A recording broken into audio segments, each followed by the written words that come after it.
Hey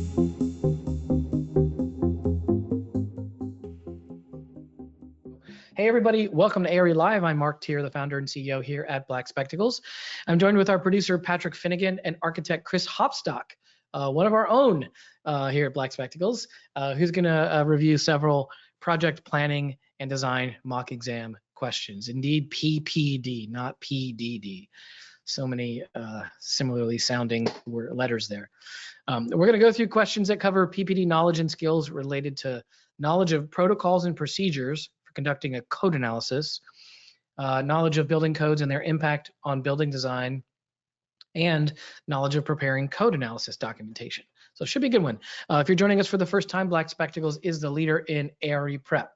We work with learning scientists and licensed architects to ensure you're studying the right content and that you remember it so that you pass the exams on the first try.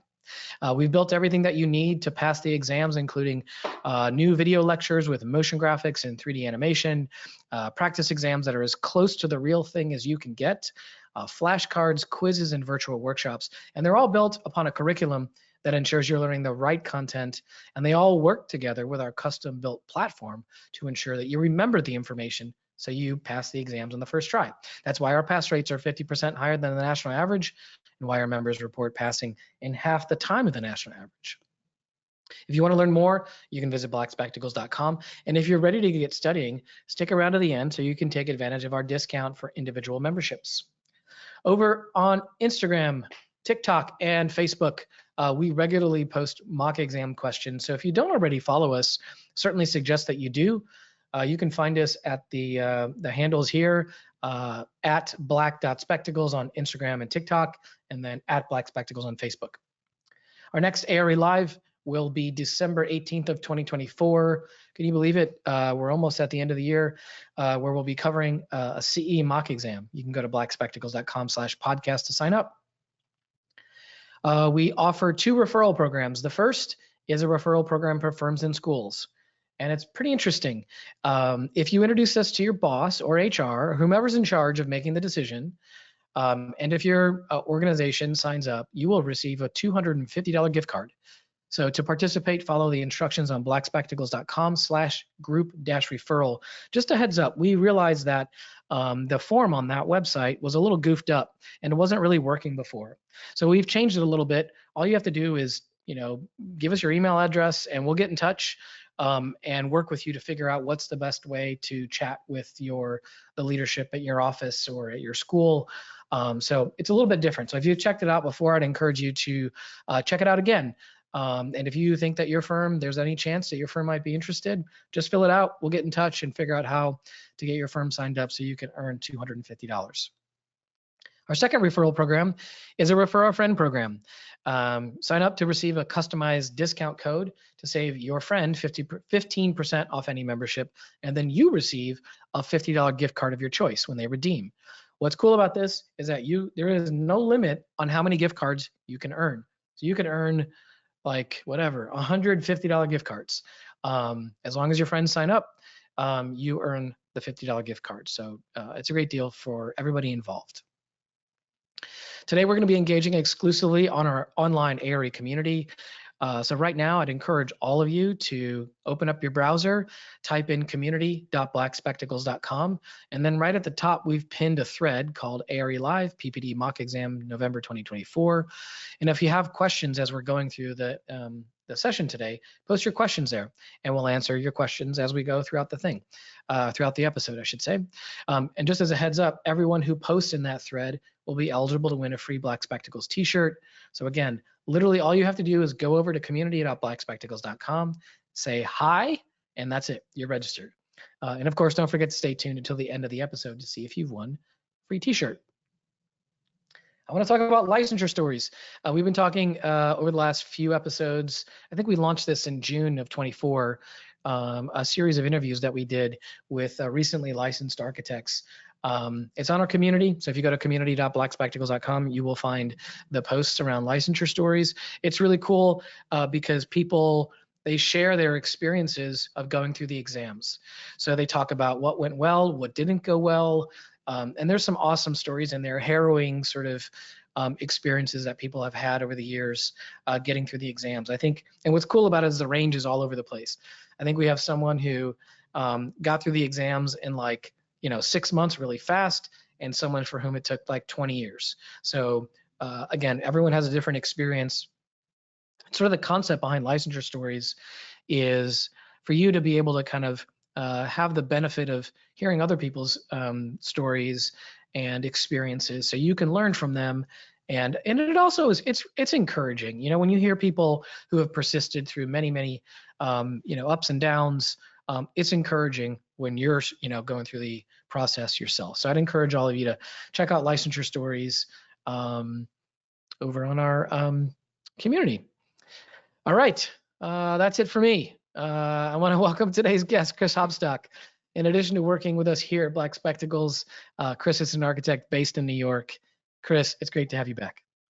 Thanks so much for that introduction, Mark. It's great to be back. I am really lucky to be doing this. I genuinely enjoy standardized tests. I know a lot about architecture, and sometimes I like hearing myself talk. So this is a perfect opportunity for me on a Wednesday afternoon. That's awesome. So like Mark said, we're going to be going through 5 PPD questions today. I'm of course going to explain how to arrive at the correct answer and talk about the all of the answer choices, but I also want to talk a little bit about how you might approach these questions if you just don't know the answer, or if you're running out of time and you've got to make some educated guesses at the end of an exam. So a little bit of test strategy in addition to some knowledge here. So with that, I think we can get started with question 1. All right, an architect is performing a code analysis as part of a feasibility study for their client. The client wishes to build a new restaurant to serve the local community. After studying the zoning ordinance, the architect determines the following. The site is zoned R4, residential use is permitted, and the lot is 150 feet by 100 feet and requires 20-foot setbacks on all sides. Which of the following will be required in order to proceed with the project? And we've got 4 answer choices here. Choice A is a variance, B, conditional use permit, C, non-conforming use certification, and D, incentive zoning. So firstly, this is kind of a you know it or you don't type of question.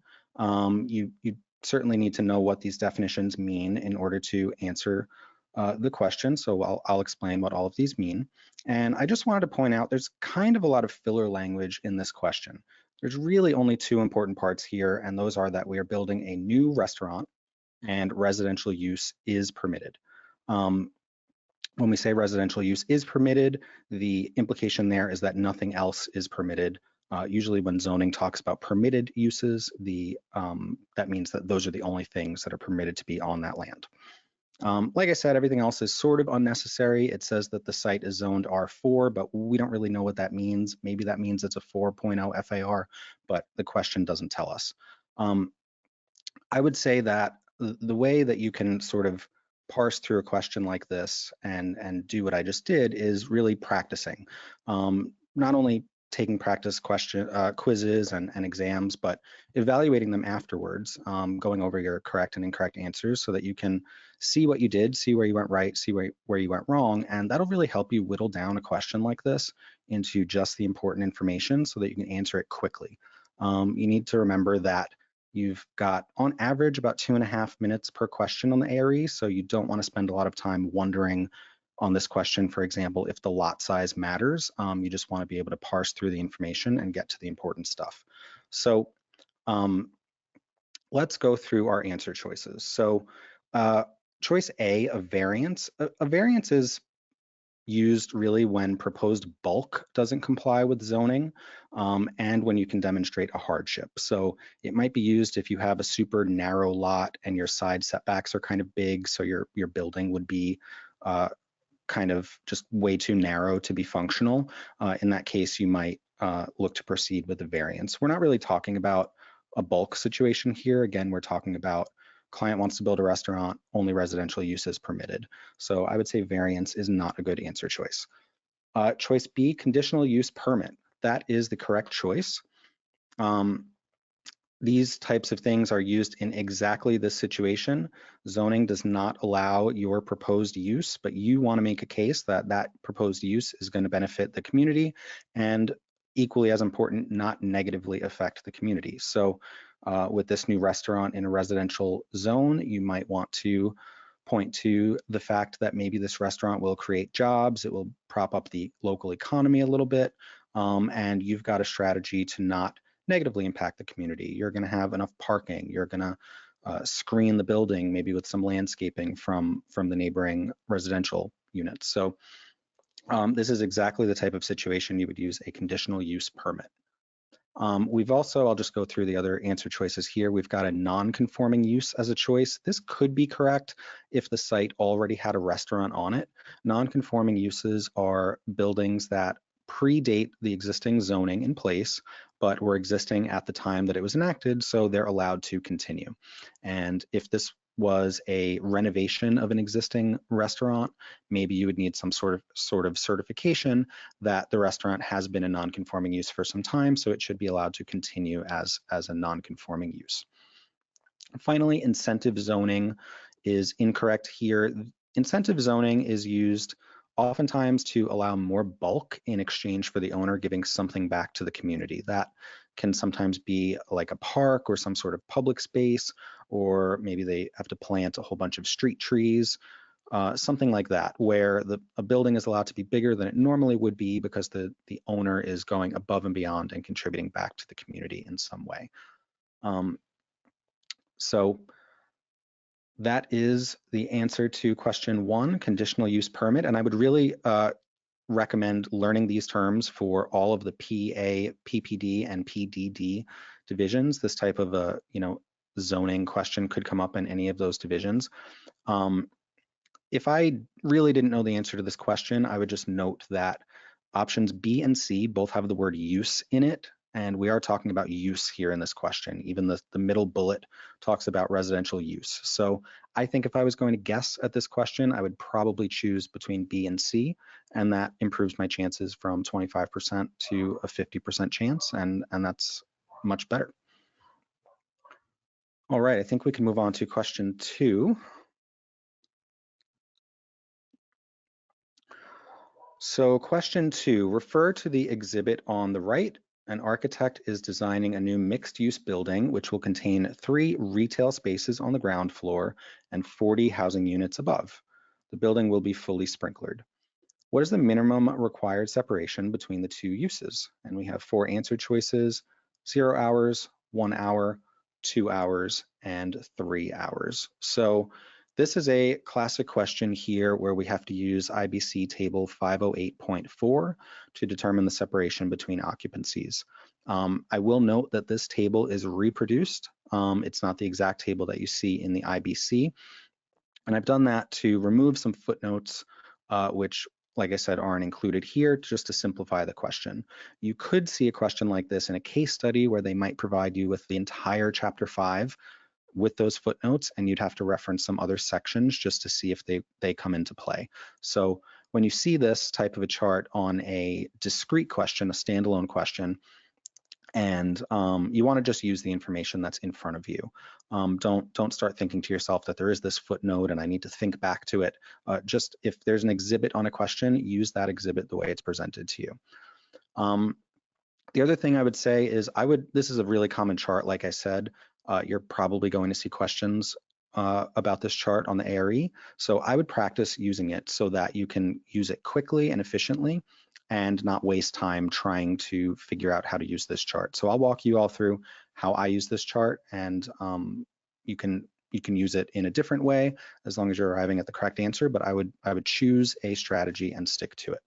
So the first thing we need to do is figure out what occupancy classifications we have. And the question says that those are retail and housing. Now that is a little bit tricky, and I did that on purpose. If you're not familiar with occupancy classifications, you might think retail is occupancy classification R, and maybe housing is occupancy classification H, but that's a little bit of a trick. I would recommend that you try to memorize some of these occupancy classifications. You might not be provided with them on test day, but there's not too many of them, and it's relatively straightforward. So in reality, retail is actually occupancy classification M, that stands for mercantile, just like the word merchant. And housing is occupancy classification R, just like residential. So those are the two that we're going to be using for this question. You'll see that in this chart, we've got occupancies listed in the grayed out columns, both along the left and also along the top. So what we're going to do is choose an occupancy, one of the occupancies in our question along the left. We're going to choose the other occupancy along the top, and we're going to find the intersection of that row and column, and that's going to be our correct answer. I typically, we're also going to choose the correct column for sprinklered or non-sprinklered. Those are represented by S or NS along the top, and there are some footnotes at the bottom that explain what those abbreviations mean, along with a couple of other abbreviations. So typically I start using this chart on the left. You can start on the top if you want, but I'm going to start on the left. And I'm going to start by choosing the row that corresponds with one of these occupancies. So we'll use R for now for the housing units, residential. And then we're going to go along the top and we're going to find the column that corresponds with M. That is sort of in the middle of the chart. Now we've got our column and our row. We're going to choose the S column along the top because the building is fully sprinklered, like it says in the question. And we're going to find the intersection of those two columns, of that column and row. And there's a 1 in there. That means that we require a 1 hour separation between these two occupancies, and therefore that's the answer to this question. I will say if you're in a rush and you really have to guess, just looking at this chart, a 0 hour rating or the letter N in this chart is pretty rare, and it's really only used for the same occupancies or very similar occupancies. And on the other side of that coin, 3 hours, and even there's a couple of 4 hour requirements, that's pretty rare also. Those are really only used for high hazard occupancies. So given that those two are rare, if I was guessing, I would choose between 1 hour and 2 hours. Those are the most common requirements in this chart. And that's just a little tip. I think we can move on to question 3 now. Yeah, Chris, as you're going along, just a reminder to everybody, I don't see any questions in the community right now, so maybe you're probably just doing an amazing job of providing great clarity. But for any of you who have a question or want to clarify something, just post your question in the community, and Patrick and I will work together to get it teed up during the session. Thanks. All right, thanks for that little break. I needed some water. All right, question 3. An architect is working on a new manufacturing facility and office space for a modular home fabricator. The client wants to ensure that the building's design uses all of the allowable floor area within the site. After conducting an initial code analysis, the architect understands the following about the site's zoning requirements. There's a maximum number of stories requirement of 3. The maximum building height is 60 feet. The maximum footprint is 200 feet by 150 feet, and the maximum allowable floor area ratio is 100,000 feet. Which of the following should the architect propose for the project? A variance, a mezzanine level, or a cellar? So just looking at these 4 bullet points that we have and thinking about this project a little bit, we've got 3 stories allowed and a total of 60 feet in building height. So that's pretty good. We've got 20 feet per story. We shouldn't have any issues fitting all of those stories within the building. The maximum footprint, I just want to note that this is the maximum footprint of the building, not the lot size. So we can simply multiply 200 by 150 feet to figure out the maximum floor area on each floor. This question could be a little bit more complicated and provide you with a lot size and some setbacks, and you'd have to do more math. But for the just note that when it's providing you with a footprint, don't think that you need to subtract anything out from that to determine your maximum floor size. So like I said, 200 feet by 150 feet is 30,000 square feet per story. Going back, we said that we can have a maximum of 3 stories, so that just some quick math would be 90,000 square feet. So we've got an extra 10,000 square feet of floor area that we don't know what to do with. And that's really what this question is asking you to figure out. So, and like the question said, the client wants to use all of the allowable floor area, which every client probably wants to do that. So we've got to figure out how we can use this extra 10,000 square feet. And we've got 3 choices to do that. So let's go through those choices. Option 1, a variance. I think that's probably possible in this scenario. Like we said in the first question, variances are used when you've got some sort of situation where you want to deviate from the allowable bulk requirements in the zoning ordinance, and this situation certainly is that. But I will say a couple of things about variances. They usually take a little while. You've probably got to go before a planning board, maybe a zoning board of appeals, and that can be a long process. And like I said earlier, you've also got to demonstrate some sort of a hardship about why you can't just comply with the zoning. So you're probably going to have to show that no other solution other than a variance is going to work to allow you to have a feasible project. So we can keep that answer in our back pocket, sort of, and see if either B or C will allow us to use the extra 10,000 square feet. And then if they won't, I think A is going to be the most reasonable answer. Luckily for us, though, option B, a mezzanine level, probably solves a lot of our problems here. And it's the correct answer to this question. So if you're not familiar with mezzanines, I would suggest you read up on them in the building code. And we've got some good PA content about mezzanines and how to use them and what the requirements are for them in our video lectures. But basically, a mezzanine is a small level that's between 2 floors. It's typically limited to 1/3 of the size of the floor below. Some situations in like type 1 and I think type 2 construction with sprinklers, it could be up to 50%, and there's some other exceptions, but off the top of your head, you should remember that mezzanines are typically 1/3 of the floor below, and they've typically got to be open to the story below for egress purposes, or you've got to provide them with 2 means of egress. A key about mezzanines is they do not count as a floor, but they do count as floor area. So if we put a mezzanine in between 2 of our floors here, we would still have a 3-story building, but we could use our extra 10,000 square feet because 10,000 is 1/3 of 30,000 square feet, which is our footprint size. So we've also got plenty of height to be able to do that. The building is 60 feet tall with 3 stories. We could easily slip a mezzanine in between 2 of those stories and be a compliant building. So that's the correct answer. And then a cellar is incorrect because cellars don't count as floor area generally. We could certainly fit 10,000 square feet in the cellar, but it doesn't answer the question. It doesn't use all of the available floor area, which is what the client wants to do. I'll also note, if you just think about this on sort of the next level, as an architect, a cellar under a large manufacturing facility is probably not the most practical thing.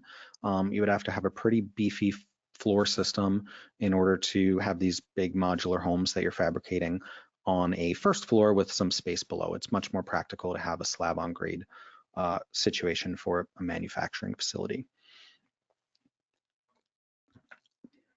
All right, unless there are any questions, I'm ready to move on to question 4.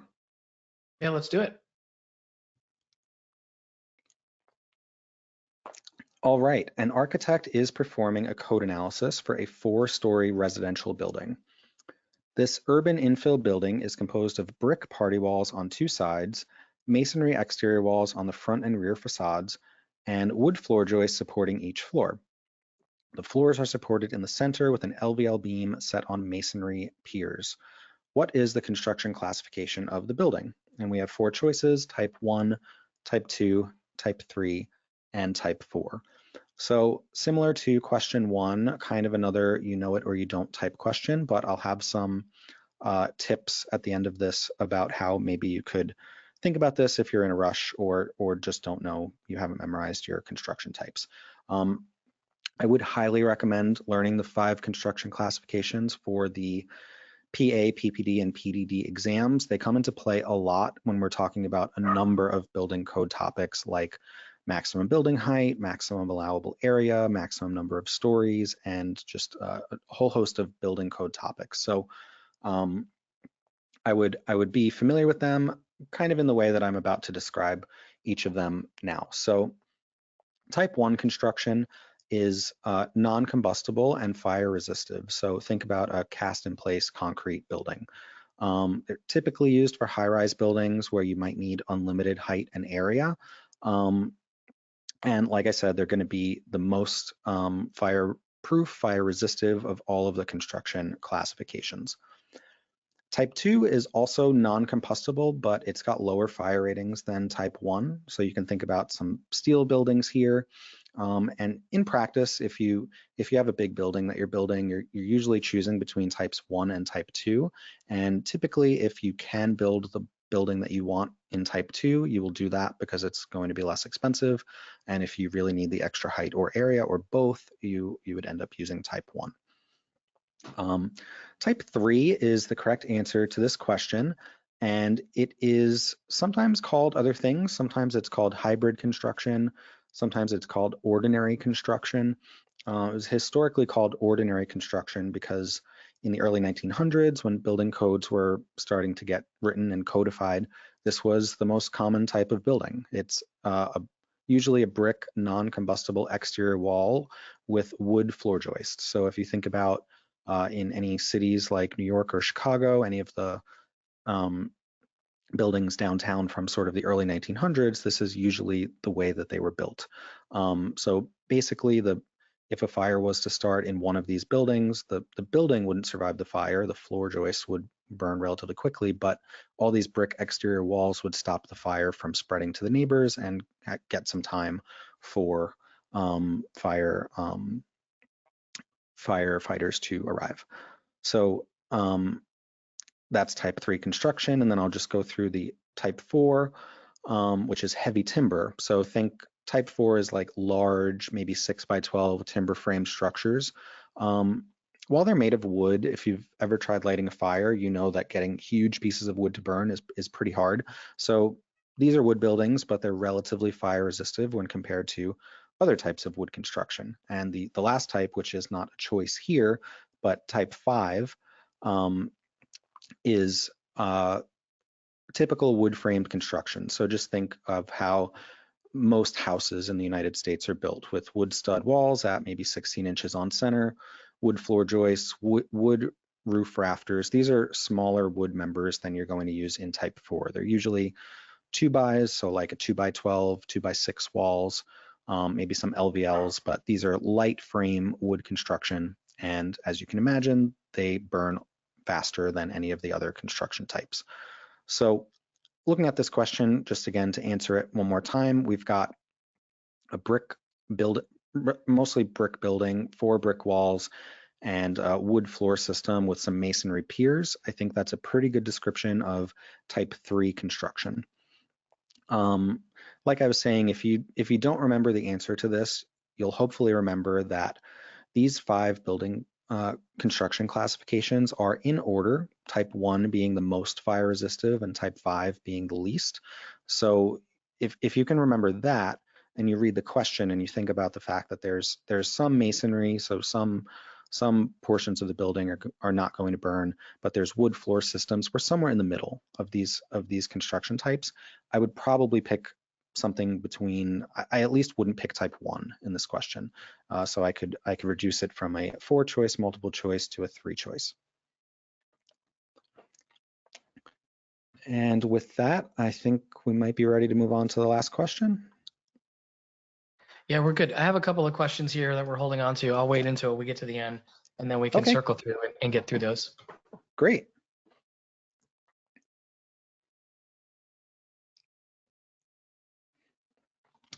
Okay, so an architect is designing a new retail store on a narrow lot that is 25 feet wide and 150 feet long. The store will be 1 story and has enough space along the building's frontage for 1 exterior door. After conducting an initial code analysis, the architect learned that the space will be limited to a maximum of 49 occupants, and that mercantile uses have an occupant load factor of 1 occupant per 60 gross square feet of area. The architect also reviewed the site's zoning requirements, which require a 30-foot deep rear yard. No other yards are required for the building. What is the maximum depth of this one-story building?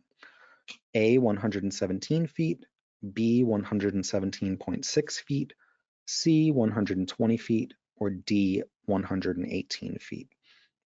So this question is actually based on IBC table 1006.2.1, but all of the important information that you need to know for this question is written right into the text of the question, so you don't need to reference that table.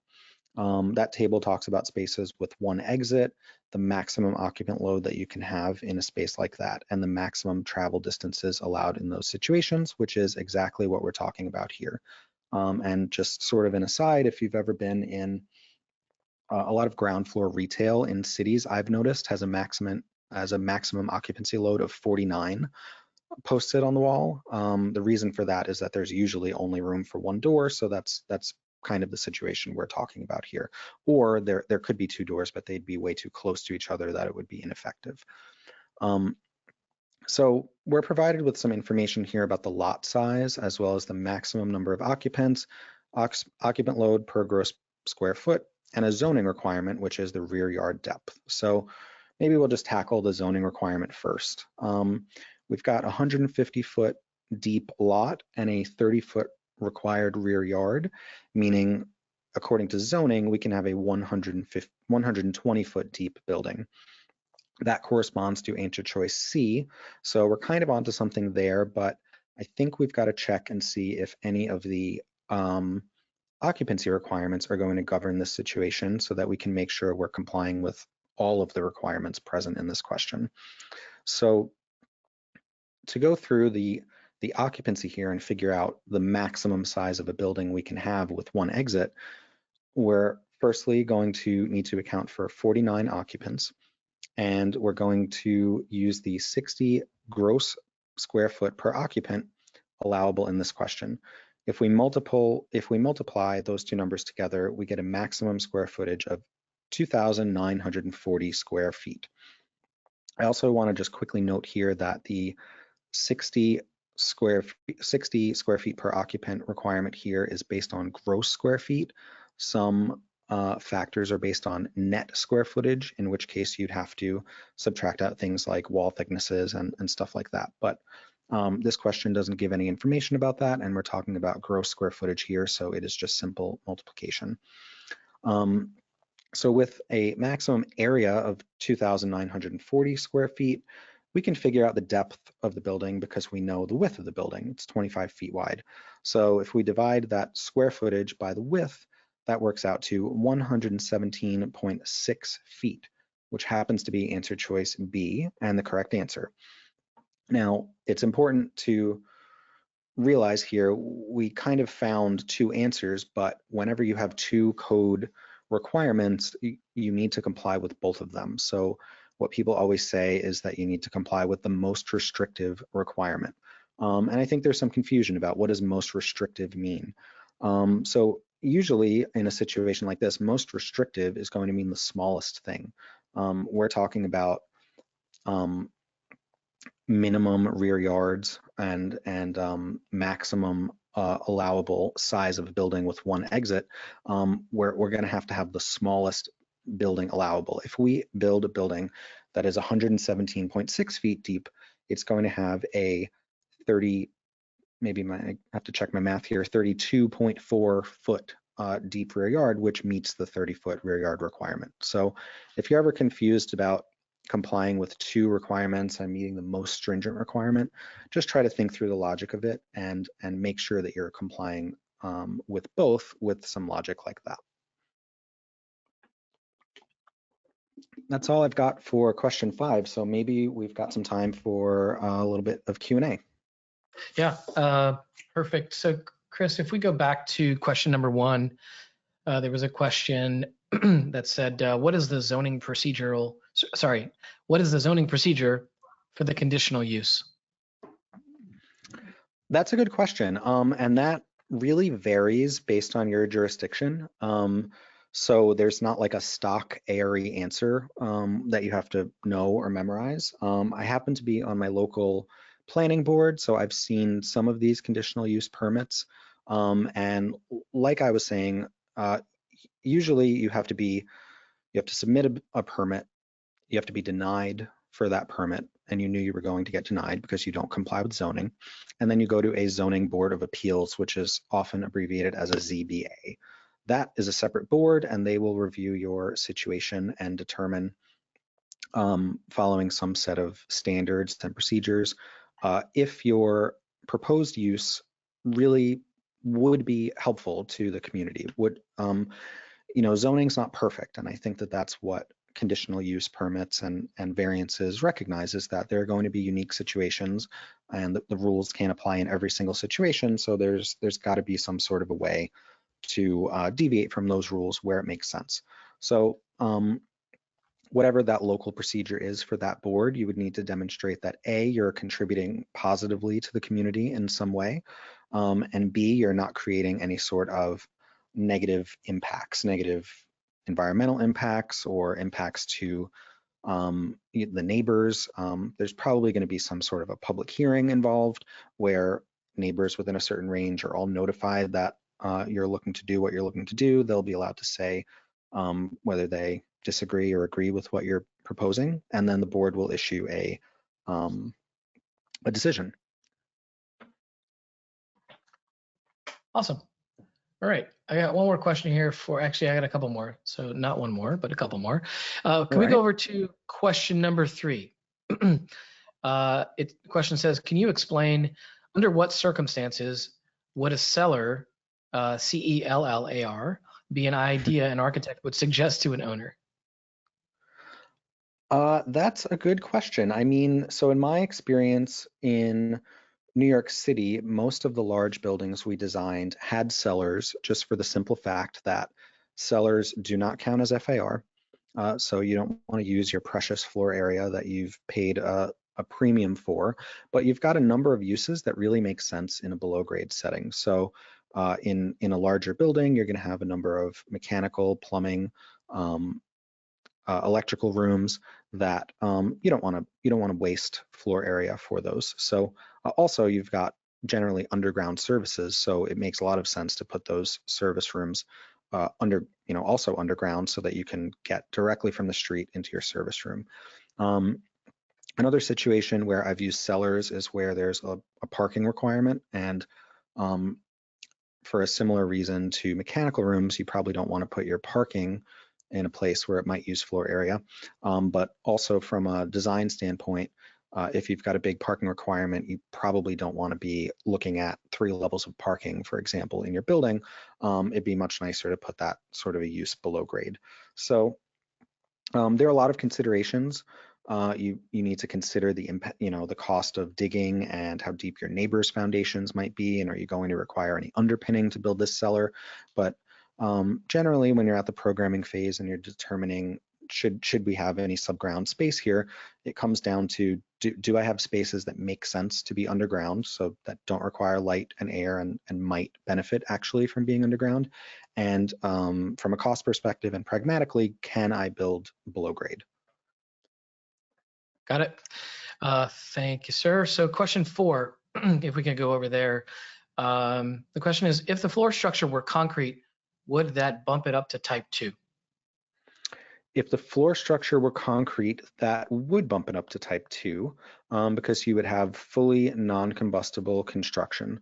And if everything was fire rated also, you'd have to look at the building code tables for the required fire ratings for all of these types. It could potentially bump it up to type 1. There's definitely some nuance here to construction types that we didn't get into in this one question, that we certainly get into in our lecture videos, that would cover those sort of subcategories. But just simply put, yes. The reason this is not type 2 or even type 1 is because of that those combustible floor systems. Okay, got it. And then if we can move to question number 5, essentially the question was just validating that the answer is actually C and not D. So what they said was if you have a maximum of 49 occupants, it should be 49 by 60, which gets you to 2940, 2,940 square foot max allowable. And then they said if your answer is C, that would be basically 3,000 square feet, which would exceed the 2940. So just a double check on the right answer there. Yes, C would exceed the allowable size based on the occupant load for one exit, which is why C is not correct. And B is correct because it's the number you arrive at when you do the math for the occupant loads, and it's also by providing that depth of a building, you're also complying with the required rear yard distance. You can provide more than a 30-foot deep rear yard. It's a minimum of 30 feet. So by doing a 117.6 foot deep building, you'll comply with both. I will say that depending with some rounding, first of all, fill in the blank questions are no longer a part of the ARE, so that's nice. If this question had some rounding that you had to do, it might be a little bit more complicated, but I think when you hit the number on the head with your math, like we did in this question, I would go with that and I wouldn't round my answer just because there happens to be a choice D, which is a rounded answer. Yeah. All right, good. That's good advice there, Chris. All right, those are all the questions that we had. So that's all for today.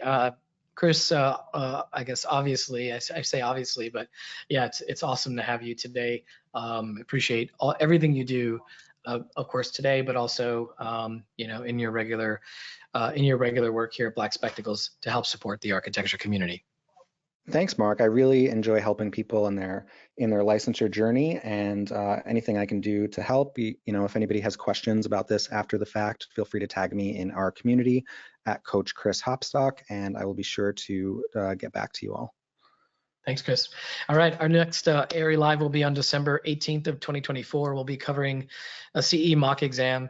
You can go to blackspectacles.com/podcast to sign up and check out. And what I always say is go ahead and sign up for it, even if you're not sure if you can attend. You'll get the recording anyways. So no harm for signing up. If you're joining us for the first time, Black Spectacles is the leader in ARE prep. We work with learning scientists and architects to ensure you're studying the right content and that you remember it so that you pass on the first try.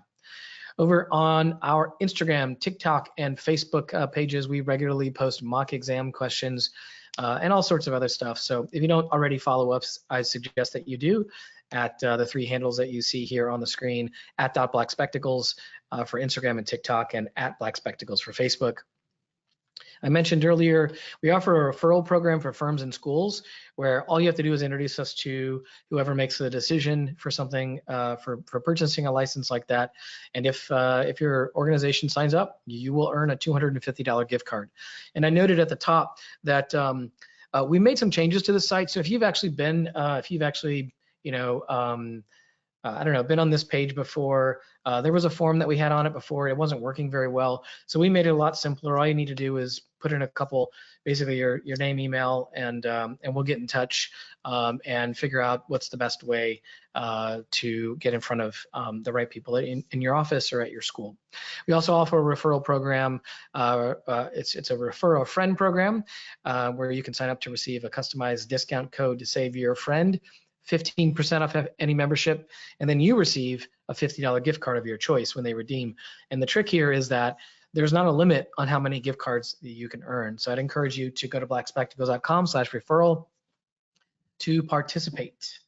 Congratulations to Finline Group. You posted on our ARE community today, and you just won a free Black Spectacles t-shirt. Well, reach out via email to get your size and shipping information, and we'll be in touch soon. Just a reminder, if you'd like to be eligible to win a free t-shirt, post a question that you might have in our featured topic in the community during our ARE Live session. And you should know, our community is always active. It's not just about ARE Live.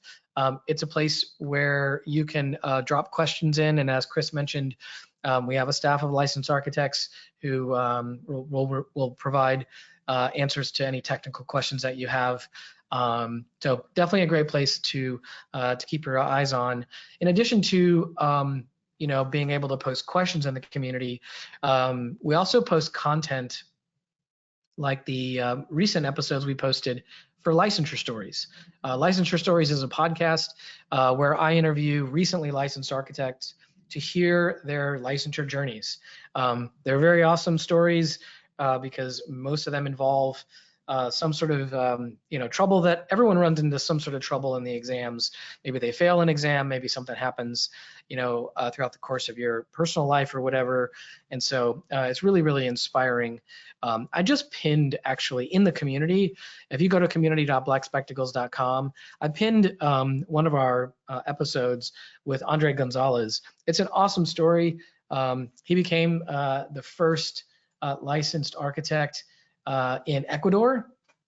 And I have to confess to you, when he was telling me his story, there was a moment that brought me to tears.